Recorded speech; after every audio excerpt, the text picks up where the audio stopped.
Hey everyone, my name is Leah and I work at Hamilton Medical. I am a clinical specialist for your area and I'm a respiratory therapist. So feel free to ask me any questions you might have. I'll do my best to answer them. I'm just gonna do my whole ventilator spiel, start from the beginning. That way, if there are new employees that will be viewing this, they can get the full meal deal. So some of this may just be a refresher for some of you. So here's our T1. For start with, I'm gonna go ahead and turn it on. Power button is on the upper right-hand corner. So you guys can go ahead and turn your vents on. And so what we'll do is I'll go over some demonstration. I'll have you guys set it up and then do those type of things, okay? So on the side of the ventilator here, this is our inspiratory port. This is the air that goes to the patient. We will put our expiratory valve into here. And this is the expiratory valve. The one that comes in your circuit setup is like an opaque kind of clear color. That means it's fully disposable. These blue ones come with the ventilators. These are for training and these are non-disposable. Okay, so not for patient use because you have to clean them between patients. So when you first take the valves out, there's a hard plastic cover over this little diaphragm. You pull that off. It's very easy to unseat the little diaphragm, okay? And if you're having trouble checking, like passing your pre-use check, it's very likely the diaphragm got unseated just a little bit. So what I do to save myself a headache is when I pull it out, I just tap on it, give a little tap tap and make sure it's on before I press it in. So big bore open hole goes down, so it's like a gas cap basically here. We line it up, stick it in, and hard click it to the right. Now give it a shake and make sure it's in correctly.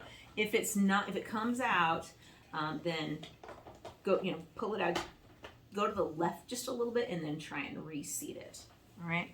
Our two ports here, this is where our flow sensor is going to hook up. This is our blue to blue and it'll go clear to white. And this is for our pneumatic nebulizer. So I'm going to take my circuit, and you always want the circuit facing towards the front of the ventilator. You don't want it to go towards the back. For this type of circuit, that will mess up the way it delivers gas. So I usually just get one side on and then I work my other side on and then I just kind of snug it up there, okay? Now the flow sensor, when you pull it out of the package, is fused together. So you're gonna try and peel these two pieces apart. I'm gonna use my badge edge here to get it started. There we go. So we go blue to blue and clear will go to the white. That color coded, nice and easy. I'll come back to the pneumatic nebulizer when we go to that button. Now on the back side here, you can see there's actually, these are your hooks for your putting on a gurney rail, okay? We have our air intake, which is right here. If this little filter starts to get dirty, very easy to come out, replace it or clean it, whatever your policy is for that. And it just tucks right back in. So this is a turbine driven ventilator, meaning it entrains room air and that's how it spins and produces air. You only need an oxygen source to actually oxygenate the patient. So if, let's say, if you ran out of oxygen on a transport, you'd still be able to ventilate your patient on room air. Okay, as long as the ventilator has power, it can run on room air.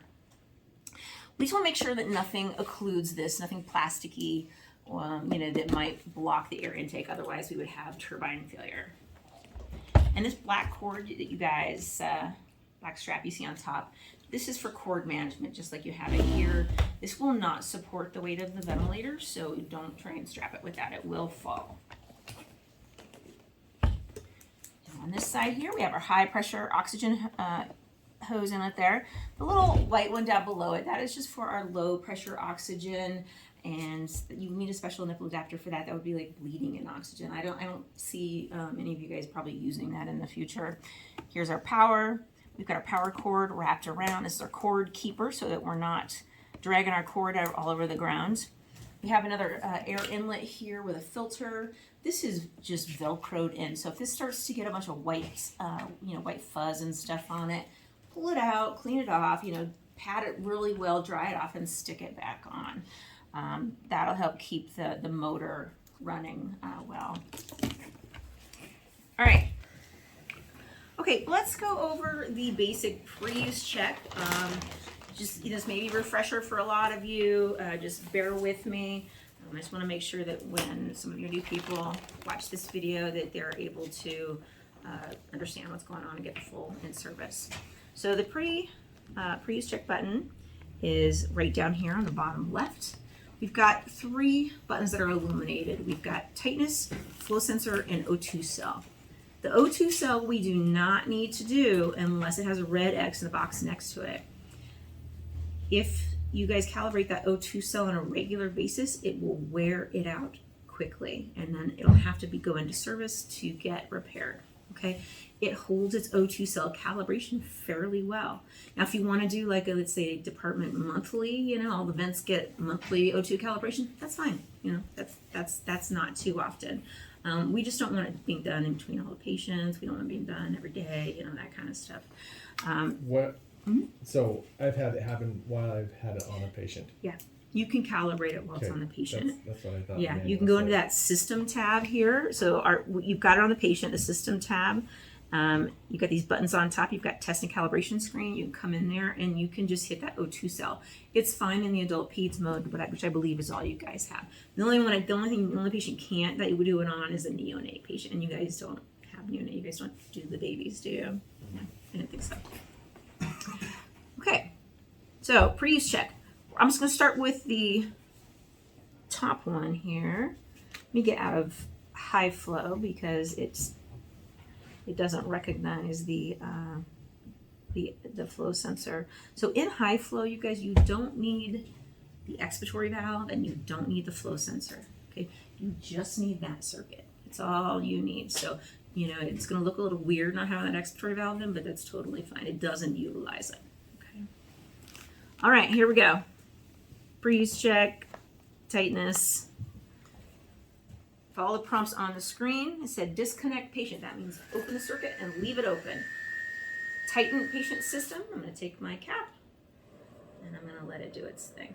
If you do not have the cap, if it disappears, you can do a gloved hand over it. Okay. Now it says connect patient. We're not actually connecting to the patient yet. We're not fully done, but we're done with that check. Okay. We should see a green check with a new date and time showing us that we passed. If we did not pass, it'll have a red X next to it. Flow sensor. Why is my flow sensor not? Oh, because I'm still in high flow. I'm going to change that. Give me just a second here. Sorry. There we go. Okay. Flow sensor. So I'm taking my red cap off. And this little adapter that comes with the circuit, this is what you need for your flow sensor. It goes on either this way or it goes on this way. It doesn't matter, whichever way is your preference. I stick it on before I start. Flow sensor, we're going to follow the prompts. Disconnect patient, so we're leaving it open.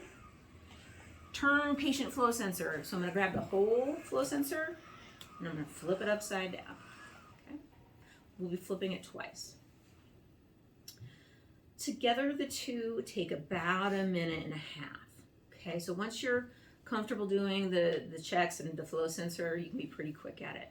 Now, if you miss the window, if it times out, you have about 20 seconds to flip that flow sensor. If you're talking to people, doing other stuff, and this happens, it's happened to me so many times. You miss that window, then you have to go over. It's going to tell you failed. So you heard the flow ramping up there, okay, and it got real loud, squealy.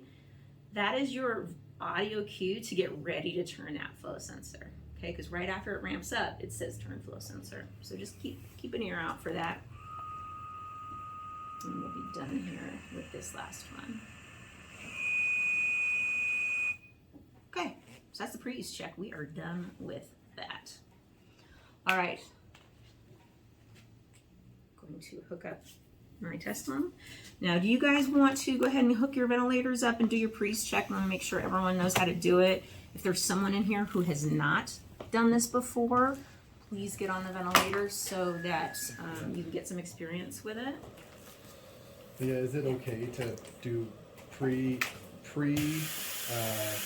check circuit and leave it? Yeah. So once you've done the one way to do it is, let's say we finished with the ventilator, we've wiped it down, we've stripped it, we've wiped it down, and then we've done our pre-use check with our new circuit and everything. It's passed the test, you can turn it off, and it's good to go when you go to grab it, okay? The only reason why you would need to do the pre-use check again before you put it on the patient is if it, one, hasn't been done, or two, you change the circuit, okay? Or something was changed in So the circuit. if you, like this one circuit you have, you do the pre-use check, pre-op checks, and you disconnected it so you could kind of store it, could you just put that same one back on and Yes. it'd be okay? Same one, yes. Okay. Different one, no. Okay. Yeah.